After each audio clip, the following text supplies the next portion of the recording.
Hi friends, நான் தான் உங்கள் வினி திரும்ப வந்திருக்கேன். உங்களுக்காக திரும்ப ஒரு குட்டி ஸ்டோரி கொண்டு வந்திருக்கேன். கதையை கேட்க நீங்கள் தயாராக இருக்கீங்களா குட்டீஸ்? நம்ம கதைக்குள்ளே சீக்கிரமாக போகலாம். அதுக்கு முன்னாடி நீங்கள் இப்போ தான் ஃபர்ஸ்ட் டைம் நம்ம சேனலை பார்க்குறீங்கன்னா மறக்காமல் சப்ஸ்கிரைப் பண்ணிவிட்டு அந்த பெல் ஐக்கானை டிங்குன்னு தட்டிடுங்க. ஓகேவா குட்டீஸ்? வாங்க இப்போ கதைக்குள்ளே போகலாம். ஆர்வமாக ரெடியாக இருக்கீங்களா? கதையை ஸ்டார்ட் பண்ணிடலாம். ஒரு அழகான ஒரு ஊர் இருந்துச்சா. அந்த ஊருக்கு ஒரு ராஜா இருந்தாராம். அந்த ராஜா ரொம்ப அருமையாக அவரோட ஆட்சியை நடத்திட்டு வந்திருந்தாராம். அப்போது பல நாடுகளில் இருந்து வந்திருந்த அரசர்கள் அவருக்கு நிறைய பரிசுகளை கொடுத்துருந்தாங்களாம். ஆனால் அதில் ஒரு அரசர் அவருக்கு குரங்க பரிசாக கொடுத்துருந்தாராம்.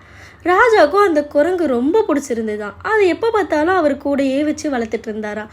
ராஜா சாப்பிட போனாலோ தூங்க போனாலோ எங்கே போனாலும் அந்த குரங்கு பக்கத்துலேயே வச்சுருந்தாராம். அப்படி ஒரு நாள் என்னாச்சா, ராஜா பக்கத்தில் இருந்த தோட்டத்துக்கு காலார நடக்கிறதுக்காக போனாராம். அப்போ கூடையே அந்த குரங்கையும் கூட்டிகிட்டு போயிருந்தாராம். அந்த கூடையே போன குரங்கு என்ன பண்ணுச்சா, ராஜா பின்னாடியே நடந்துட்டு இருந்துச்சான். ராஜா நடந்து போகிற பாதையில் ஒரு புதர் மாதிரி இருந்துச்சான். அந்த புதர்கிட்ட ராஜா நெருங்கிறதுக்கு முன்னாடி குரங்கு முன்னாடி போய் தடுத்து நிறுத்திச்சான். ராஜாவுக்கு ஒன்றுமே புரியலையா, எதுக்காக இந்த குரங்கு நம்ம கிட்ட இந்த மாதிரி நடந்துக்குதுன்னு பார்த்தா அந்த புதருக்குள்ளே ஒரு பாம்பு இருந்திருக்கு. அந்த பாம்பு ராஜாவை கடிக்கிறதுக்காக சீரும் பொழுது இந்த குரங்கு என்ன பண்ணுச்சா, பாம்பு கிட்ட சண்டை போட்டு பாம்பை சாகடிச்சு ராஜாவை காப்பாத்திருச்சான். இது ராஜாவை ரொம்ப குரங்கு மேலே பாசம் வைக்கிறதுக்கு ஒரு வழியாயிருச்சான். அதுலேருந்து ராஜாவுக்கு குரங்குனா ரொம்ப இஷ்டமாயிடுச்சான். ராஜா அன்னைக்கு இரவெல்லாம் ரொம்ப யோசிச்சுட்டே இருந்தாராம், என்ன இந்த குரங்கு நம்ம மேலே இப்படி ஒரு பாசம் வச்சிருக்கே அப்படி சொல்லிட்டு. மறுநாள் அரசவையும் கூடிச்சான். ராஜா என்ன பண்ணாரா, அவரோட அமைச்சர்கள் எல்லாரையும் கூப்பிட்டு வச்சு பேசினாராம். அப்போ அந்த அமைச்சர்கிட்டலாம் சொன்னாரா ராஜா, இந்த மாதிரி இந்த குரங்கை என்னுடைய தளபதியாக நான் நியமதிக்கலான்னு இருக்கேன், அதுக்கு நீங்கள் என்ன சொல்கிறீங்க அப்படின்னு சொல்லி கேட்டதுக்கு அத்தனை அமைச்சரும் சொன்னாங்களாம், இதை நாங்கள் ஒத்துக்க மாட்டோம். இந்த குரங்குக்கு என்ன தெரியும், இதுக்கு ஆளுன்னு தெரியுமா, இல்லை மரம்னு தெரியுமா, இல்லை மனுஷங்கன்னு தெரியுமா, இதுக்கு பகுத்தறிவே கிடையாதே.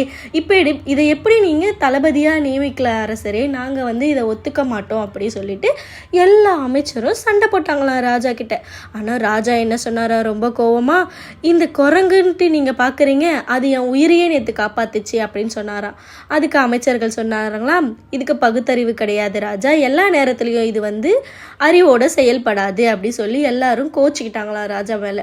எல்லாரும் போயிட்டாங்களாம் கிளம்பி கோவத்தோட. ராஜா அந்த குரங்கை பக்கத்துலேயே வச்சுட்டு சாப்பிட்றதும், பக்கத்துலேயே வச்சுட்டு தூங்குறதும், பக்கத்துலேயே வச்சுட்டு எங்கேயா இருந்தாலும் கூடவே கூட்டிகிட்டு போகிறதும் இதுவாகவே இருந்தாராம்.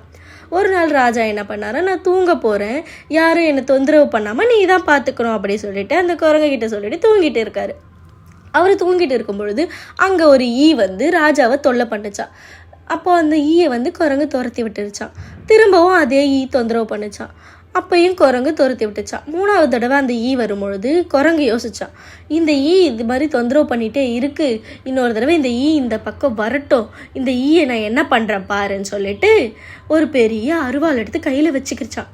அந்த ஈ அந்த பக்கமாக வரும்பொழுது இப்படி பறந்துட்டே இருந்துச்சான் ராஜாவுக்கு மேலேயே. அப்போ அந்த ஈ என்ன பண்ணுச்சான், ராஜாவோட கழுத்து மேலே போய் உக்காந்துருச்சான். அந்த நேரம் பார்த்து கையில் பெரிய கத்தி வச்சிருந்த குரங்கு ஒரே வெட்டா ஈயை வெட்டிருச்சான்.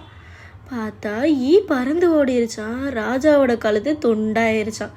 அதனால் ஒரு நேரம் உதவி செய்கிறாங்கன்றதுக்காக முழுசாக அவங்கள நம்பி பின்னாடியே போகாமல் கொஞ்சம் நம்ம மொழியை உபயோகப்படுத்தி செயல்படணும். சரியா? ஓகே குட்டீஸ், இந்த ஸ்டோரி உங்களுக்கு பிடிச்சதுன்னு நினைக்கிறேன். ரொம்ப ஆர்வமாகவும் கேட்டிருப்பீங்க. கண்டிப்பாக லைக் பண்ணிவிட்டு ஷேர் பண்ணிவிடுங்க. See you in the next story guys. Bye bye.